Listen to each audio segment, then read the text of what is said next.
श्री गुलाम नबी आजाद जी।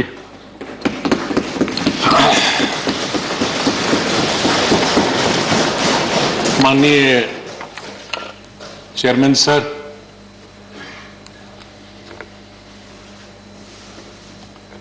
आपने,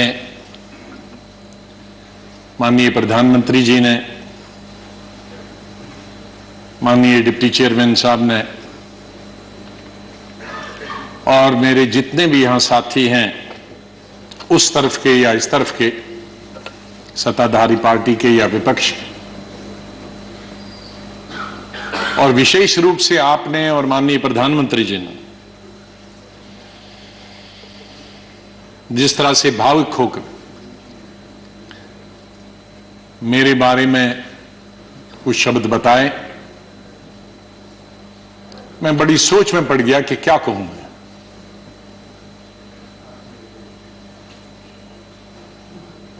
मैं इन 41 वर्षों में जो मेरा लेजिस्लेटिव कैरियर रहा, 28 साल इस हाउस में, 10 साल लोकसभा में, 3 साल जम्मू कश्मीर की असेंबली में,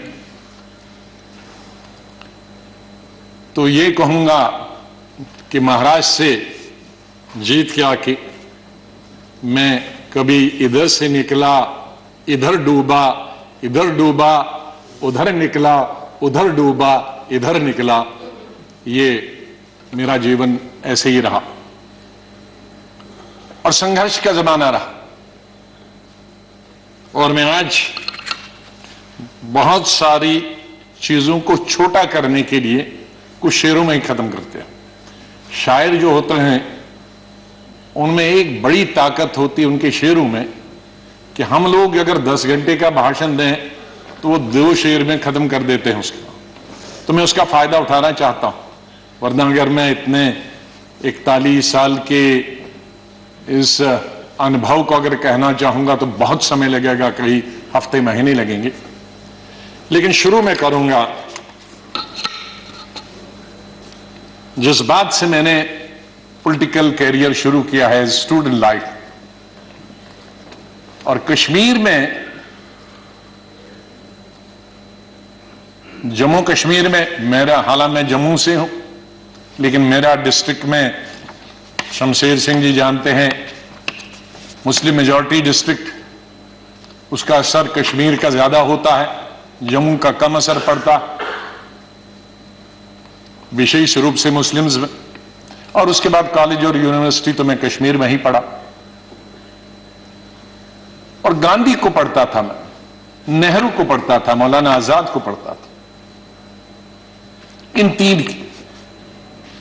तो जो मैंने सीखा है देशभक्ति का स्कूल से लेकर, और वो देशभक्ति आज उन नौजवानों की नजर में जो सियाचिन में है, जो जम्मू कश्मीर में कई दशकों से है, ठंड में है, बर्फ में है, उनके नाम से शुरू करता हूं मैं। खून की मांग है इस देश की रक्षा के लिए, खून की मांग है इस देश की रक्षा के लिए, मेरे नजदीक ये कुर्बानी बहुत छोटी है, दे दो।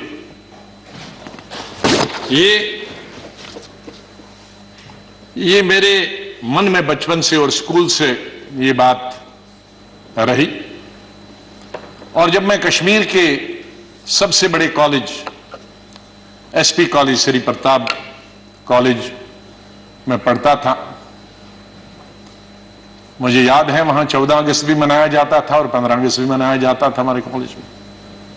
और 14 अगस्त तो आप जानते हैं किसके लिए मनाया जाता, और मेजॉरिटी उनकी थी जो 14 अगस्त को मनते, और बहुत कम माइनॉरिटी थी, दर्जन के अंदर, जिसमें मैं भी था और मेरे दोस्त थे जो 15 अगस्त में स्टाफ के और प्रिंसिपल के साथ रहते थे। और उसके बाद हम 1 हफ्ता कॉलेज नहीं जाते थे क्योंकि पिटाई होती।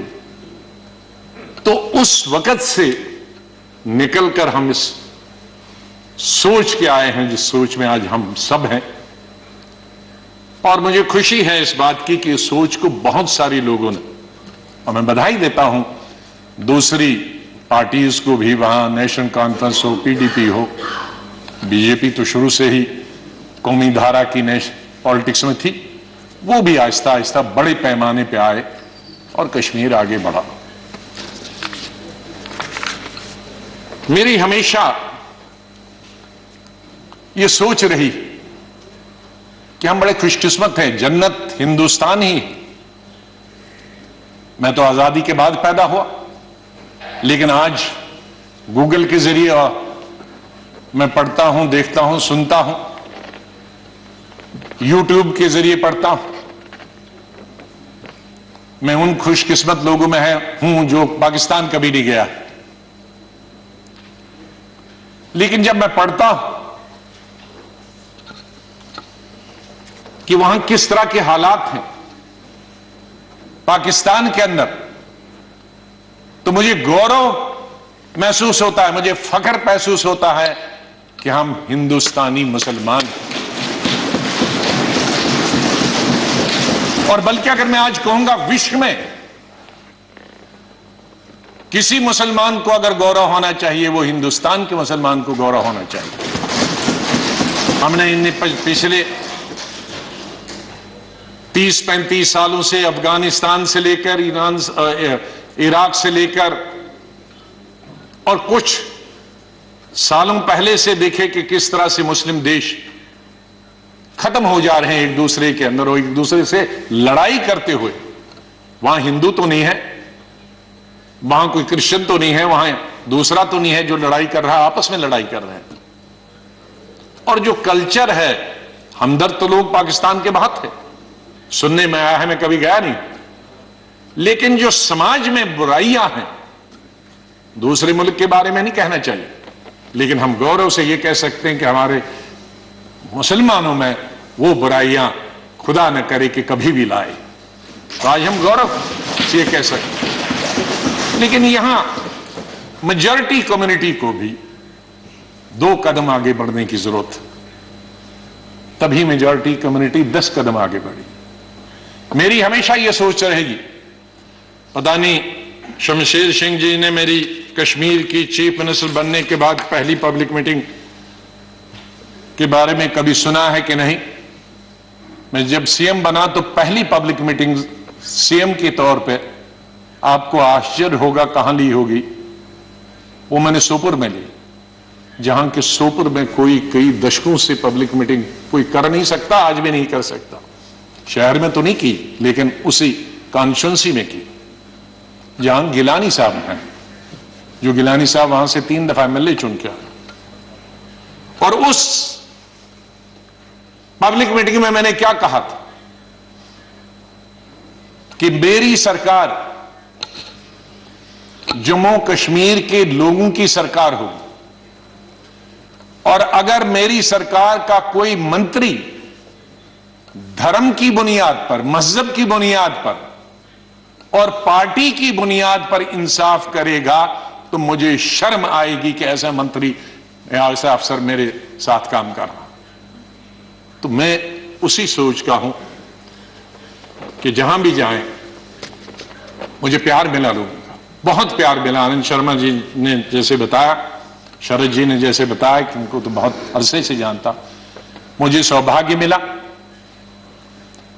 और उसके लिए मैं बधाई देना चाहता हूं और धन्यवाद करता हूं। आज वो जिंदा नहीं, इंदिरा गांधी जी का, संजय गांधी जी का, जिनकी वजह से मैं यहां पहुंचा और फिर काम करने का अवसर मुझे तकरीबन 5 अध्यक्षों के साथ मिला और 4 या 5 प्राइम मिनिस्टरों के साथ मंत्रिमंडल में काम करने का मिला। लेकिन अवसर यह मिला कि मैं हिंदुस्तान के सभी 35-36 यूटीज और स्टेटों का इंचार्ज करने का अवसर मिला। तो आज मेरे दोस्त, भाई, बहनें, मैं ये कह सकता हूं कि अंडमान से लेकर और लक्षद्वीप तक और कश्मीर से लेकर कन्याकुमारी तक, सिक्किम से लेकर गुजरात तक, ये बहुत एक चीज कमाई, बहुत कुछ सीखा मैंने इस पार्लियामेंट।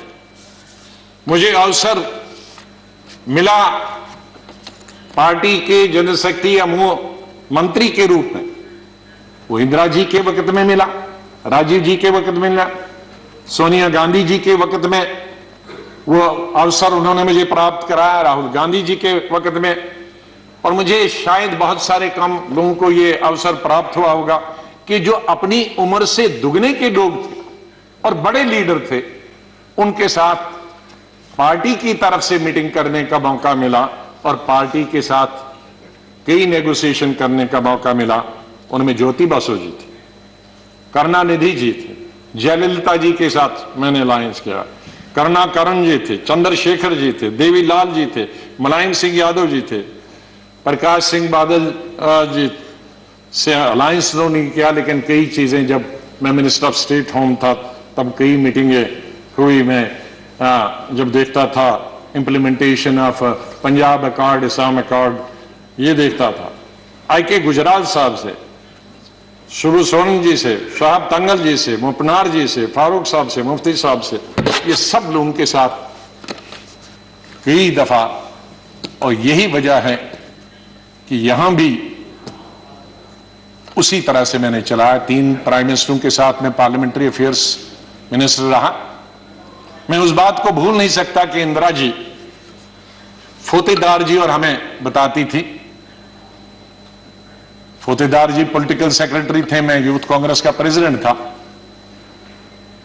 कहा जरा अटल जी से भी संपर्क में रहा करो। बीजेपी ने उन्होंने कहा अटल जी से संपर्क में रहा करो, तो वो इस सोच की थी। बाद में राजीव जी जब प्राइम मिनिस्टर बने तो उन्होंने कहा भाई अब विपक्ष के जो लोग हैं उनके पास तो 2 एमएलए एमपी हैं, हमारा इतना बहुमत, उनको भी तो अपनी कॉन्स्टिट्यूंसी का काम करना होता होगा, उनसे भी जरा पूछा करो। जब पार्लियामेंट्री अफेयर्स में मिनिस्टर बना मैं उनके वक्त में राजीव गांधी के, तो फिर एक दफा फिर याद दिलाया कि आप बहुत सारे काम अपनी पार्टी के कराते हो, विपक्ष के भी कुछ करते हो। मैंने कहा मैं बिल्कुल उनके भी पूछता हूं, जो जो बताते हैं, हर चीज आपको बताने की जरूरत नहीं, हम अपने लेवल पे करते हैं। और बाद में मैंने यही चीज माननीय अटल बिहारी वाजपेयी जी से सीखी। 5 साल 91 से 96 तक मैं पार्लियामेंट्री अफेयर्स मिनिस्टर रहा और भी पोर्टफोलियोज थे मेरे पास, और अटल जी विपक्ष के नेता रहे। हमारे पास बहुमत नहीं था और अलायंस भी नहीं था, माइनॉरिटी गवर्नमेंट थी, और उस माइनॉरिटी गवर्नमेंट में अटल बिहारी जी वाजपेयी जी विपक्ष के नेता हो, यह हाउस चलाना कितना आसान मुश्किल हो सकता। लेकिन मैं कहूंगा कि सबसे आसान हाउस चलाना उन 5 साल में मुझे अटल जी की लीडरशिप हुआ, और उनसे सीखा मैंने कि किस तरह से हल निकाला जा सकता, विपक्ष की भी बात रहे और सरकार की भी बात रहे। मैंने अपने एलओपी के जमाने में यह कोशिश की कि हम यहां आए हैं, लोगों ने हमको चुना है कानून बनाने के लिए, लोगों ने हमें चुना है कई मसलों का समाधान निकालने के लिए, हल निकालने के लिए, उनकी मुश्किलात, उनके लिए रोजगार पैदा करना, एम्प्लॉयमेंट करना, डेवलपमेंट करना, विकास करना, सड़कें, नहरें, स्कूल, कॉलेज, अस्पताल बनाना, बिजली पैदावार करना। तो अगर हम हर वक्त ये आपस में ही लड़ते रहे, झगड़ते रहे और वो कानून पास नहीं होंगे तो लोगों का विश्वास हमसे उड़ जाएगा। इसलिए जब भी मैं अपने साथियों को भी समझाता था कि इसको मिक्स करो, एक आध दिन विरोध दिखाओ, एक आध दिन झगड़ा करो और बाकी दिन डिस्कशन करें। ये मैंने हमेशा प्रयास किया अपने। मैं धन्यवाद करता हूं हमारे उस तरफ के भी साथियों को जिन्होंने, और इस तरफ के सभी लीडरों को जिन्होंने उस प्रयास में पूरा अपना सहयोग दिया। मैं अपनी बात गृह मंत्री जी को स्टेटमेंट देना था, मैं उनका धन्यवाद करता हूं, और सबसे ज्यादा धन्यवाद मैं प्राइम मिनिस्टर का करता हूं कि आपने सबको सुना, आपने इतना समय 2 घंटे से ज्यादा यहां समय दिया। आप बहुत भावुक हुए, और सच है, हकीकत। अगर सच बताएं सर मेरे माता पिता की जब डेथ हुई, मेरे आंखों से आंसू निकले, लेकिन मैं चिल्ला के रो नहीं पाया। मैंने जिंदगी में सिर्फ चिल्ला के रोया। और जब रोता है इंसान तो वो कोई चिल्ला के रोने के लिए तो आपको आर्टिफिशियल होने की जरूरत नहीं। वो थी पहली संजय गांधी की मौत, इंदिरा गांधी की मौत, राजीव गांधी की मौत, अलग अलग जगह था, क्योंकि तीनों मौतें अचानक हो गई थी। शायद अगर नेचुरल मौत होती तो वो चीख नहीं निकलती। और चौथी थी जब सुपर सुनामी आ गया था उड़ीसा में 99। मैं हॉस्पिटल गया अपने पिताजी को दिखाने के लिए और उन्होंने कहा कि इनको गैलेपिंग कैंसर है। मुझे तब तक ये गैलेपिंग कैंसर का नहीं, कैंसर मालूम, गैलेपिंग। तो मैंने पूछा इसका क्या मतलब हुआ, कि ज्योग्राफिकल रेशो से बढ़ता है, 2 का 4, 4 का 8, 8 का 16, 16 का 64, जो बढ़ जाता है। और इसकी अपर लिमिट है 21 दिन। तो 21 दिन आप कहीं मत जाओ। दोपहर को मैं ये लेके आया और सुबह हमने प्रोग्राम बनाया कहीं जाने का, इनको घुमाएंगे। मिसेस गांधी का शाम को फोन आया कि वहां साइक्लोन है, कोई दूसरे जनरल सेक्रेटरी हैं वो जाना नहीं चाहते और तुम ही जा सकते हो। अब मैं उनको कहता कि मैं अगर मेरे डॉक्टर ने ये कहा है तो कहेंगी बहाना कर रहा। तो मैं अपने पिताजी को छोड़कर मैंने कहा 2 दिन में वापस आऊंगा। गुजरात के ये उड़ीसा के लोगों के लिए एक नई बात कहता हूं, क्योंकि इसका लुल्लू इसका गवाह था, वो इस दुनिया में नहीं रहा। हमारे कांग्रेस का यंग लीडर था, यूं बहुत हाउस होल्ड नेम है आज भी। उड़ीसा जब एयरपोर्ट पे पहुंचा तो 1000 आदमी था, लड़के। तो कहा सर पैदल चलना है, क्योंकि सारे पेड़ जो हैं, शहर पानी में है और सारे पेड़ सड़कों पर, तो ये 10-12 किलोमीटर पैदल चलना। चले हम। तो सबसे बड़ा काम क्या था पहला, और मिनिस्टर कोई नहीं, चीफ मिनिस्टर भाग गए थे, मिनिस्टर भाग गए थे, कोई एडमिनिस्ट्रेशन, कोई दुकानें तोड़कर मैंने उनकी लिस्ट बनाई पुलिस की मदद से कि उनको पैसे देंगे। बात हमने हथियार लिए जंगल काटने के, 3 रातें और 3 दिन। और अटल जी से जाते ही मैंने फोन पे संपर्क किया, अटल जी प्राइम मिनिस्टर, कि ये स्थिति है और हम सड़क तैयार करेंगे, तब आप आइए ताकि हम वहां समंदर तक पहुंच जाएं। 3 रात और 3 दिन हम तकरीबन 1000 लड़के यूथ कांग्रेस के मैंने लगाए काटने में और सड़क। फिर पीएम को फोन किया, फिर वो हेलीकॉप्टर से आए, फिर उनसे राशन मंगाया, फिर उसके बाद मैंने सोनिया गांधी जी को कहा। तो और वहां मैं रोया जब मैंने लाशें देखी, सैकड़ों लाशें तैर रही थी जब हम समंदर के किनारे तक पहुंचे, वहां मैं चिल्ला के रोया। वो 4थी दफा था। और 5वीं दफा जिसका उल्लेख माननीय प्रधानमंत्री जी ने किया और वो भावुक हुए। मैं 2005 में जब चीफ मिनिस्टर बना नवंबर में, और मई में जब दरबार कश्मीर में खुला, तो मेरा स्वागत गुजरात के मेरे भाइयों और बहनों की कुर्बानी से हुआ। मैं अभी 2 ही दिन पहले पहुंचा था, तो वहां स्वागत करने का मिलिटेंट का यही तरीका था कि आप हत्या करो गरीबों की तो वही स्वागत होता। उसका मतलब था कि हम हैं, इस गलतफहमी में न रहना। निषाद बाग जो कि राजभवन के साथ, वहां बस से उस पर लिखा था गुजरात की बस, उसमें हमारे तकरीबन 40-50 गुजरात के हमारे भाई बहनें टूरिस्ट, उस पे उन्होंने ग्रेनेड लगाया और मेरे ख्याल में दर्जन से ज्यादा लोग वहीं हताहत हो गए और कई जख्मी हो गए। मैं फौरन तुरंत जगह पे पहुंचा, लेकिन तब तक पुलिस ने वो हटा दिया था। फिर मैं जैसे माननीय प्रधानमंत्री जी, इन्होंने भी डिफेंस मिनिस्टर से बात की, मैंने प्रधानमंत्री जी से बात की, जहाज आया Mi-8 उनको लेने के लिए। लेकिन जब मैं एयरपोर्ट पे पहुंचा तो जाहिर है सिक्योरिटी वाले कहते हैं कि सीएम आ रहे हैं, सीएम आ रहे हैं। एयरपोर्ट पे ये सब जाने के लिए तैयार थे। हमारे जख्मी भाई, छोटे छोटे बच्चे। तो जब मैं एयरपोर्ट पे पहुंचा तो इन बच्चों ने, जिसका किसी का पिता मर गया था, किसी की मां मर गई थी, वो रोते रोते मेरे टांगों से जब लिपट गए तो मैं जोर से मेरी आवाजें निकल गई, ये खुदा ये क्या तुमने किया। मैं कैसे जवाब दूं इन बच्चों को, मैं कैसे जवाब दूं उन बहनों को जो यहां तफरी के लिए आए थे, सैर के लिए आए थे, और आज मैं लाशें लेकर इनके हवाले कर रहा हूं उनके माता पिता की। तो ये भावुक होने की जरूरी बात थी। आज हम ये अल्लाह से, भगवान से यही दुआ करते हैं कि इस देश से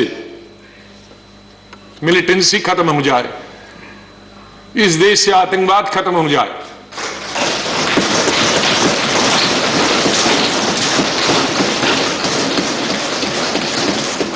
हजारों हमारे सिक्योरिटी फोर्सेस के, आर्मी के, पैरामिलिट्री फोर्सेस के, पुलिस के जवान मारे गए, सिविलियन कई क्रॉस फायरिंग में मारे गए, हजारों हमारी बेटियां और माएं आज बेवा। शायद उनका पति किसी का मिलिटेंट भी, क्योंकि मिलिटेंट होंगे, कई क्रॉस फायरिंग में मारे गए, लेकिन उसमें उनके बच्चों का क्या कसूर, उसके उनकी बेवाओं का क्या कसूर, वो भी हजारों की तादाद में। ये मिलिटेंसी जब खत्म हो जाएगी तो उनके बच्चे, उन बेवाओं, उनको भी रोजगार मिलेगा, वो भी इंसानों की जिंदगी बसर करेंगे।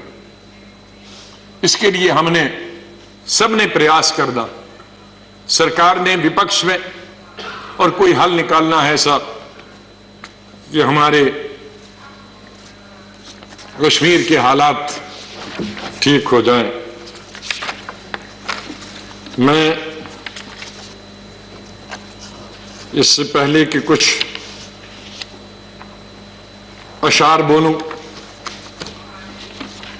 पहले मैंने अपनी फौजियों के नाम बताया था, लेकिन ये शेर मैं बोलना चाहता हूं मेरे कश्मीरी पंडित भाइयों और बहनों के लिए। जब मैं कश्मीर में पढ़ता था तो सबसे ज्यादा वोट में यूनिवर्सिटी में जब जीत के आता था तो कश्मीरी पंडित मेरे सबसे ज्यादा लड़के लड़कियां वोट देते थे। बहुत सारे लोगों को मालूम नहीं कि कश्मीर में लड़कियां हिंदुस्तान के मुकाबले में सबसे ज्यादा, जम्मू में नहीं, कश्मीर में, जिसको मैं एमएससी कर रहा था तो साइंस में तकरीबन 50% लड़कियां होती थी और आर्ट्स में 90%। तो ओवरऑल ज्यादा लड़कियां पोस्ट ग्रेजुएशन पढ़ती थी। तो मैं जब यूनिवर्सिटी का इलेक्शन लड़ता था तो हमारे कश्मीरी पंडित लड़के हों या लड़कियां, सबसे ज्यादा वोट मुझे 100% मिलते थे। मैं 99 भी नहीं कहूं। दोस्त हैं आज वो बिखरे हुए, मुझे बहुत अफसोस होता है जब मैं उनसे मिलता अपने क्लासमेट्स। ये उन कश्मीरी मेरे भाई पंडितों के नाम जिनके जो घर से बेकार हो गए, उन कश्मीरी बेवाओं के जो बेवाएं हुई हैं और बच्चे हुए और जो वहां से बिछड़ गए, उनके लिए शेर अर्ज करता हूं। गुजर गया, और ये हमारा जो आज मुद्दत खत्म हुई इसके लिए भी कह सकता हूं, गुजर गया वो जो छोटा सा एक फसाना था, गुजर गया वो जो छोटा सा एक फसाना था। फूल थे, चमन था, आशियाना था। गुजर गया वो जो छोटा सा एक फसाना था, फूल थे, चमन थे, था, आशियाना था। न पूछ उजड़े नशे मन की दास्ता, घोंसला उजड़ गया। न पूछ उजड़े नशे मन की दास्ता, न पूछ थे चार तिनके मगर नाम आशियाना तो था। तो हम उस आशियानों को, आप दोनों यहां बैठे हैं, उसको फिर आशियाना बनाए। बहुत काम कर चुके हैं, सेवा कर चुके हैं, आशीर्वाद सबका मिला है। मैं यही कहूंगा, दिल ना उम्मीद तो नहीं नाकाम ही तो है, दिल ना उम्मीद तो नहीं नाकाम ही तो है, लंबी है गम की शाम शाम ही तो है। कितनी लंबी होगी, सवेरा तो आई, विंटर में जरा लंबी होती है, तो लंबी है गम की शाम मगर शाम ही तो है, सवेरा तो फिर आ जाएगा। और आखिर में ये कहूंगा, चाहे हम याद यहां ना होंगे, लेकिन फिर उसके लिए कहूंगा, बदलेगा न मेरे बाद भी मौजूए गुफ्तगू, बदलेगा न मेरे बाद भी मौजूए गुफ्तगू, मैं जा चुका हूंगा फिर भी तेरी महफिलों में रहूंगा। माननीय चेयरमैन साहब, मैं आपका बहुत बहुत धन्यवाद करता हूं। आपके साथ काम करने का मुझे अवसर मिला। आप जब पार्टी के अध्यक्ष थे तब भी हमारी मुलाकात होती थी, जब आप मंत्री बने तब भी बात होती थी, जब यहां चेयरमैन बनने से, वाइस प्रेसिडेंट आप बनने से पहले आप पार्लियामेंट्री अफेयर्स मिनिस्टर थे और मैं एलओपी था, तब भी हमारे संपर्क है। लेकिन जिस तरह का आशीर्वाद, जिस तरह का प्रेम, जिस तरह का प्यार आपका चेयरमैन के तौर पे मिला और वो जो गाइडेंस मिली, उसके लिए मैं हमेशा ऋणी रहूंगा, धन्यवाद करता हूं उसके लिए, और आपके स्नेह और प्यार के लिए मैं हमेशा धन्यवाद करता हूं। माननीय प्रधानमंत्री जी, कई दफा टोका टोकी हुई और आपने कभी बुरा नहीं माना। एलओपी के वक्त में बड़ी बड़ी लंबी स्पीचें आपकी हुई, मेरी हुई, खास करके राष्ट्रपति के अभिभाषण पर, उसमें लंबी तकरीर होती थी। कभी हम कुछ एलओपी की जिम्मेदारी करते थे, लेकिन आपने व्यक्तिगत तौर पर उसे कभी अपने खिलाफ नहीं लिया। हमेशा भी आपने पर्सनल कॉन्टेक्ट्स को और पार्टी की जो जिम्मेदारी है उसको दूर रखा। कभी ईद हो, दिवाली हो, बर्थडे हो, उसमें बराबर आपने कभी भी कमी नहीं की फोन करने की। सबसे पहले या तो मेरे पार्टी प्रेसिडेंट का आता था या आपका आता था, दो आदमियों का तो अनिवार्य, हमारे प्रधानमंत्री और कांग्रेस प्रेसिडेंट मिसेस गांधी। और आपने हमेशा बताया कि कभी अपनी स्टेट के बारे में हो और कोई काम हो तो मुझे आप कभी भी बताना। मुझे याद है जब मैं राज्यसभा इलेक्शन लड़ने गया तो आपने कुछ कहा कि भाई आपको कुछ जरूरत है, मेरे का वो तो लड़ाई है, आपका कैंडिडेट है, मैं कैंडिडेट हूं, उसमें आप कुछ नहीं कर सकते। तो ये एक पर्सनल टच जो होता, आदमी भावुक हो जाता, आदमी सेंटिमेंटल हो जाता, आदमी इमोशनल होता। और मेरे संपर्क तो विपक्ष के साथ आज से नहीं, जब पहली दफा मैं एमओएस बना था तब से लेकर आज तक, क्योंकि हम मिलके ही देश को चला सकते हैं, लड़ाई करके, गालियां देकर नहीं कर सकते। हम अपनी बात अपने भाषणों के जरिए कर सकते हैं। मैं आपका बहुत धन्यवाद करता हूं। मैं माननीय डिप्टी चेयरमैन साहब, मेरे यहां हम बेंचमेट रहे, वो हमेशा मुझे याद रहेगा। बहुत सिंपल आदमी है, स्ट्रेट फॉरवर्ड है। कभी कभी हम नाराज होते हैं स्ट्रेट फॉरवर्ड, लेकिन स्ट्रेट फॉरवर्ड हमेशा वो लोग नाराज होते हैं। और शरद पवार जी से लेकर और यादव जी से लेकर और सब लोग हमारे लीडरों का तो मैं बहुत ही धन्यवाद, सब लेफ्ट राइट एंड सेंटर, नाम क्यों कि कुछ लूंगा तो बहुत सारे हमारे साथी नाराज होंगे। तो चेयरमैन साहब से लेकर और प्रधानमंत्री जी से लेकर, मैं सेक्रेटरी जनरल साहब का कैसे और सेक्रेटरीट का कैसे धन्यवाद कर सकता हूं, मुश्किल है करना, क्योंकि इनका सहयोग मिला बहुत। हमेशा हर वक्त जब भी हमने कुछ चाहा, इंफॉर्मेशन पार्लियामेंट की या कोऑर्डिनेशन के बारे में आप तक पहुंचने की बात की, तो सेक्रेटरी जनरल साहब ने और सेक्रेटरीट ने हमने हमेशा हमारी मदद की है। और आखिर इस शेर से मैं आपसे विदाई लेता हूं, और इंशाल्लाह हम मिलते रहेंगे, चाहे यहां नहीं मिले लेकिन आगे एक दूसरे के पास आ जा सकते हैं। नहीं आएगी, मैं आप लोगों से बोल, नहीं आएगी याद तो बरसों नहीं आएगी, मगर जब याद आओगे तो बहुत याद आओगे।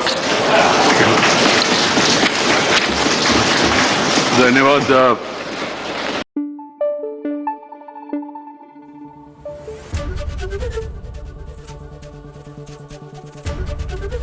एबीपी न्यूज आपको रखे आगे।